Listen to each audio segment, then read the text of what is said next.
Assalamualaikum warahmatullahi wabarakatuh. Alhamdulillahirabbil alamin. Shalatu wassalamu ala asyrafil anbiya'i wal mursalin wa ala alihi wa sahbihi rasulillah ajma'in. Pertama-tama tentunya kita bersyukur kepada Allah Subhanahu wa taala yang mana pada hari ini dan juga pada detik ini kita masih dapat melaksanakan aktivitas-aktivitas kita sama seperti biasanya. Langsung saja, perkenalkan nama saya Ade Firmansyah dengan NIM 220872202. Saya berasal dari Departemen Kepelatihan Olahraga, Fakultas Ilmu Keolahragaan. Pada kesempatan kali ini saya akan menjelaskan tentang keterampilan gerak yang mana pada saat ini materi yang akan kita bahas terbagi menjadi 3 bagian. Yang pertama ada definisi keterampilan gerak. Yang kedua, ada ketentuan dalam belajar keterampilan gerak. Dan yang terakhir, yang ketiga, yaitu ada pendekatan dalam mengajarkan keterampilan gerak. Langsung saja, insya Allah saya akan menjelaskan poin yang pertama, yaitu definisi keterampilan gerak. Keterampilan gerak adalah ada kemampuan seseorang untuk melakukan suatu tugas gerakan yang mana tugas melakukan suatu gerakan tersebut secara maksimal dan sesuai dengan kemampuannya. Jadi keterampilan gerak pada setiap orang itu berbeda-beda dan juga banyak faktor yang mempengaruhinya. Antara lain ada faktor usia, faktor penuaan usia, atau faktor tingkatan usia. Jadi beda tingkatan usia, beda juga dalam keterampilan gerakannya. Dan juga ada faktor dari pengalaman gerakannya. Jadi begitu definisi keterampilan. Yang kedua ada ketentuan dalam belajar keterampilan motorik. Ketentuan dalam belajar keterampilan motorik ini terbagi menjadi 4 bagian. Yaitu pertama ada prasyarat, yang kedua ada kejelasan ide tugas, yang ketiga ada motivasi atas keterampilan, dan yang keempat ada umpan balik atau feedback. Jadi kita masuk kepada poin yang pertama dahulu, yaitu prasyarat. Prasyarat suatu keterampilan seringkali terkait dengan keterampilan yang telah dikuasainya.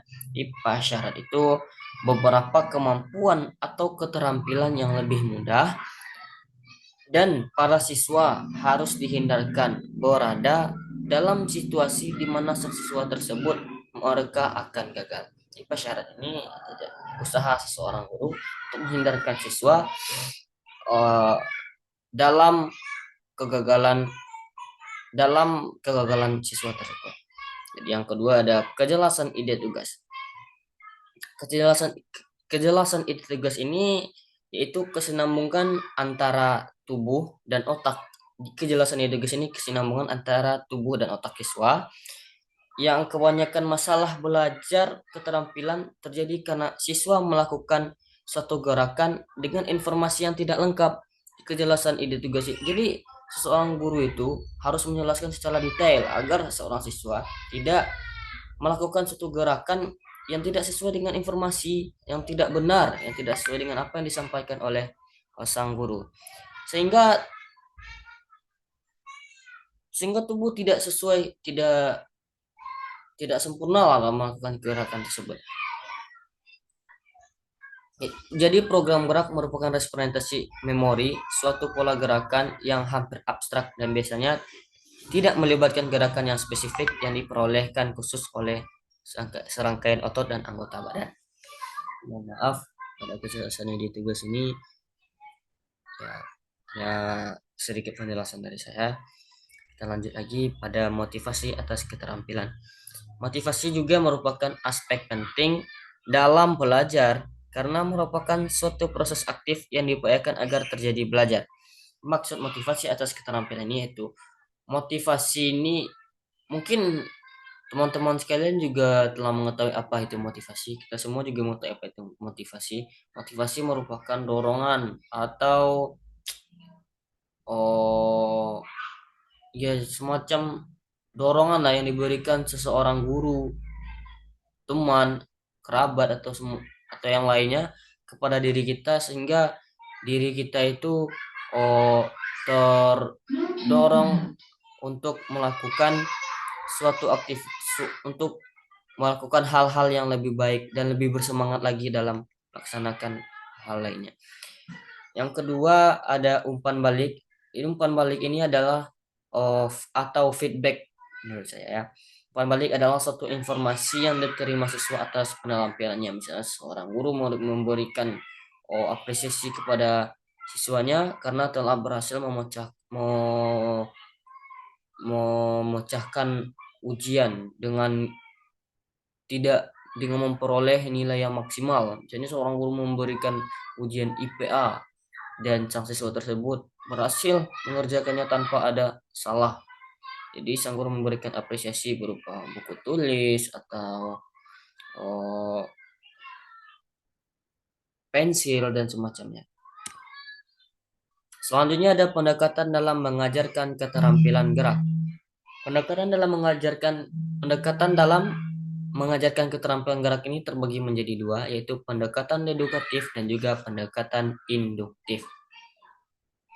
Pendekatan edukatif ini maksudnya pendekatan di mana pengajarannya tidak dipotong-potong atau langsung satu rangkaian saja pendekatan edukatif ini.